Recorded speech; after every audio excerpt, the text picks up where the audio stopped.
mo, lahat naman kaya kong tiisin para sa pamilya ko.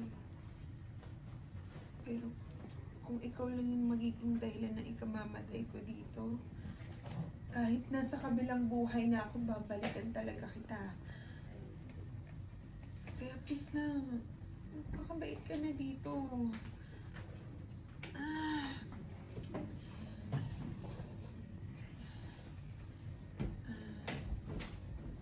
There's...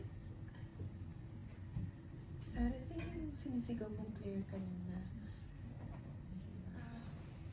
Kaibigan ko yun. Anak siya ng contractor. Siya rin yung nagpasok sa akin dito sa trabaho na to. Tsaka best friend ko yun eh, kaya kailangan ko maipaalam sa kanila na niloloko lang sila ng employer nila.